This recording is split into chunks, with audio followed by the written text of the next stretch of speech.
investigation sa kaso ni Bong Navarro, inilabas na ng NBI at ng kampo ni Bong ang isang panibagong CCTV video.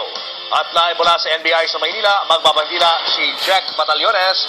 Jack, ano bang nilalaman itong bagong CCTV footage na ito? Julius, dito sa mga panibagong CCTV footage ng hawak ng NBI at ng kampo ni Bong Navarro, lumalabas di umano, ayon na rin sa kampo ni Navarro na may mas malalim na relasyon na namamagitan di umano dito kay Denise Cornejo at kay Cedric Lee na tila higit pa sa pagiging magkaibigan. At ito nga ay sa kabila ng kanilang ginawang pagtanggi na sila'y may relasyon. At sa isa pang video, Julius, makikita ang unang araw na sa pagdalaw ni Bong Navarro sa kondo ni Denise noong January 17. Sa kamera ng CCTV, halos alas 10 ng gabi nang dumating si Bong at sabay pa silang sumakay ng elevator ni Cornejo. Pero nilinaw ng NBI na ang relo sa CCTV camera ay atrasado ng 40 minutos.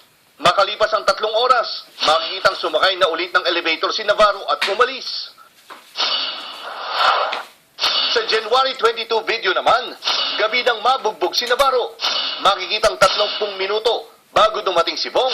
Nauna nang nakarating doon si Bernice Lee at 2 lalaki na sumakay ng elevator. Makalipas ang ilang minuto, makikitang muling sumakay ng elevator si Bernice Lee, pero mag-isa na lang siya.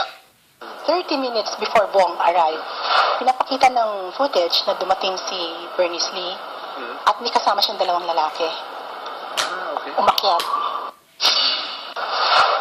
Sa bidyong kuha noong madaling araw ng January 23, matapos ang pagpapablatter sa Southern Police District, makikitang sabay-sabay na sumakay ng elevator ang grupo ni Cedric Lee. Makikita ring nilapitan ni Cedric si Denise at hinalikan sa magkabilang leeg.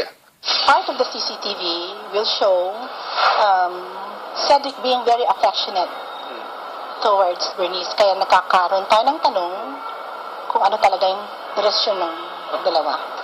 Tumanggi namang munang magbigay ng anumang pahayag ang kampo ni Lee at Cornejo habang hindi pa nila napapanood ang nasabing video.